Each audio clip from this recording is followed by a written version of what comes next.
Hello, welcome back to my channel. So today's a different type of video. I'm going to do another lore video again on the Salamanders Space Marines. So the Salamanders are possibly the most humanitarian of all Space Marine chapters out there in 40k. They care more about the civilians than they do themselves. And as you've seen in my previous video about the musings of Vulcan's teachings, they do wage war differently to the rest of the Space Marines out there. So the Salamanders were actually one of three legions. Well, I say legions. Before the legions were actually fully formed, the Emperor used the Salamanders, the Space Wolves, and one of the legion that I can't quite recall, to actually be a test bed, if you will, to see if Astartes would work, basically. And turned out they did, so they helped unify Terra. Well, most of the legions had some form of help in unify Terra, but the Salamanders were a fairly large legion to start with, and then after one very brutal conflict, they then got reduced down in numbers, and the remainder of the Terran 18th Legion got chosen for impossible missions, and I mean that in a literal sense. Their most documented, I say most documented, the first battle that the Nocturne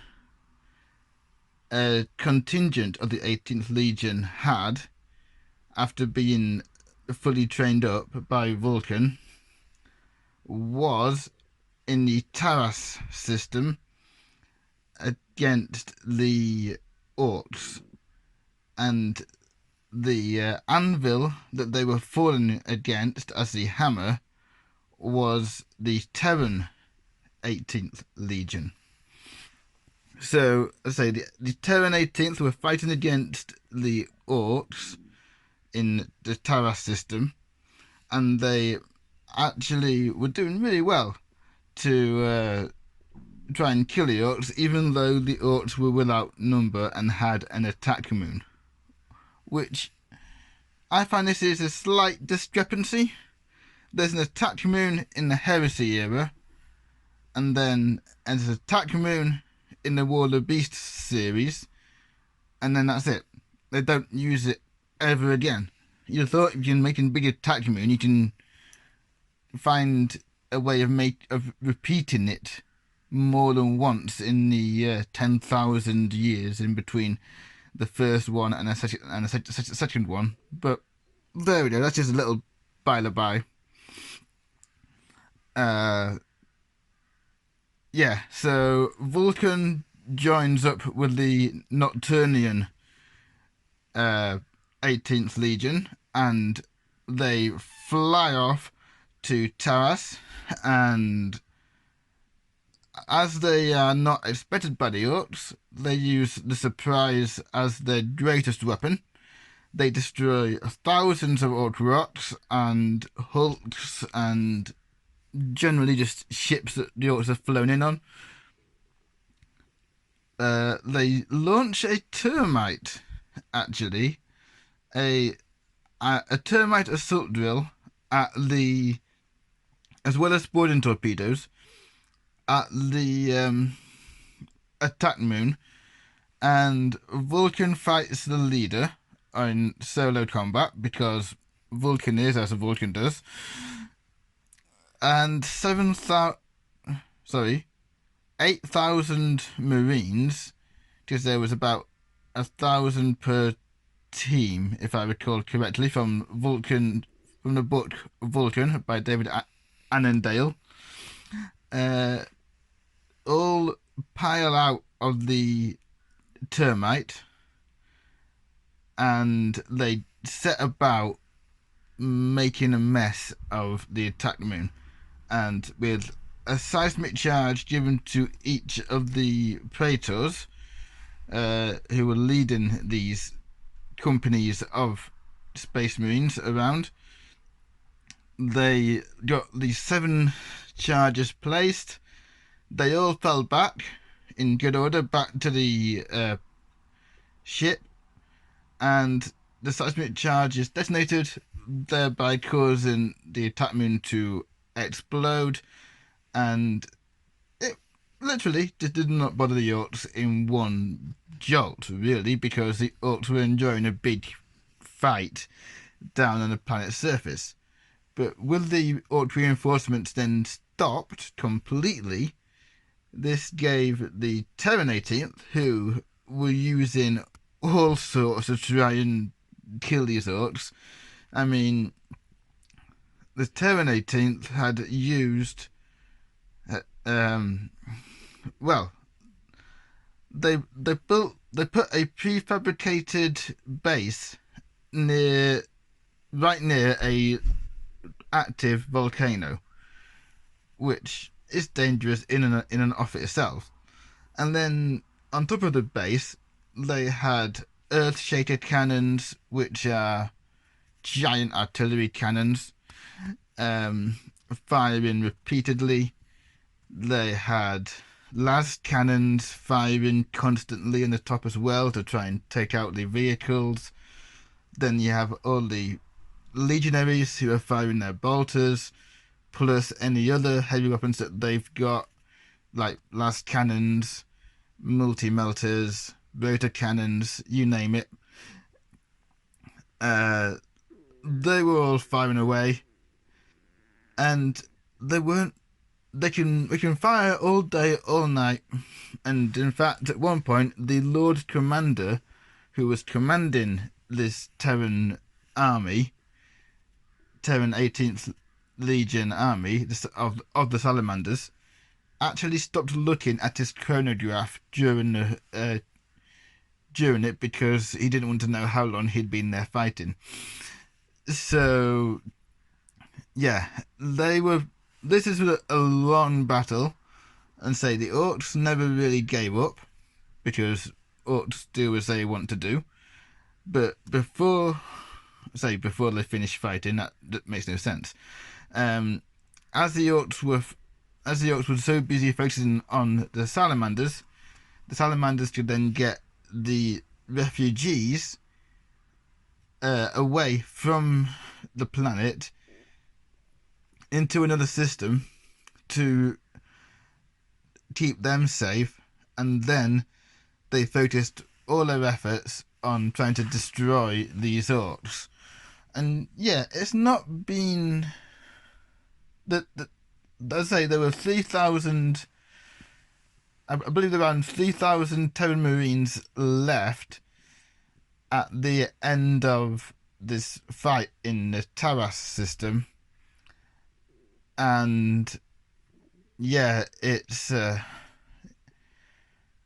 when you think that this was the same force that helped unite Terra, they have taken a lot of casualties in the past. But yeah, the Terra system was the tempering for the entire Legion, really, because it allowed the Nocturnians to see how war actually should be fought, and at the same time it gave strength to the Legion, because they were then all bloodied and tested in battle, so that helps to forge a new alloy into the Salamanders to improve them, so to speak. One of the things that the Terran 18th did before Vulcan arrived on the planet was they put one of the commanders took a seismic charge and went to find the thinnest point between a magma chamber and the outer and the normal ground level, placed a seismic charge. The Orcs came to try and destroy it, but as it did so, it was detonated by one of the other Space Marines, and he took 4 Space Marines with him. They detonated the seismic charge, and it actually opened up the chamber fast enough that it destroyed the Orcs for them.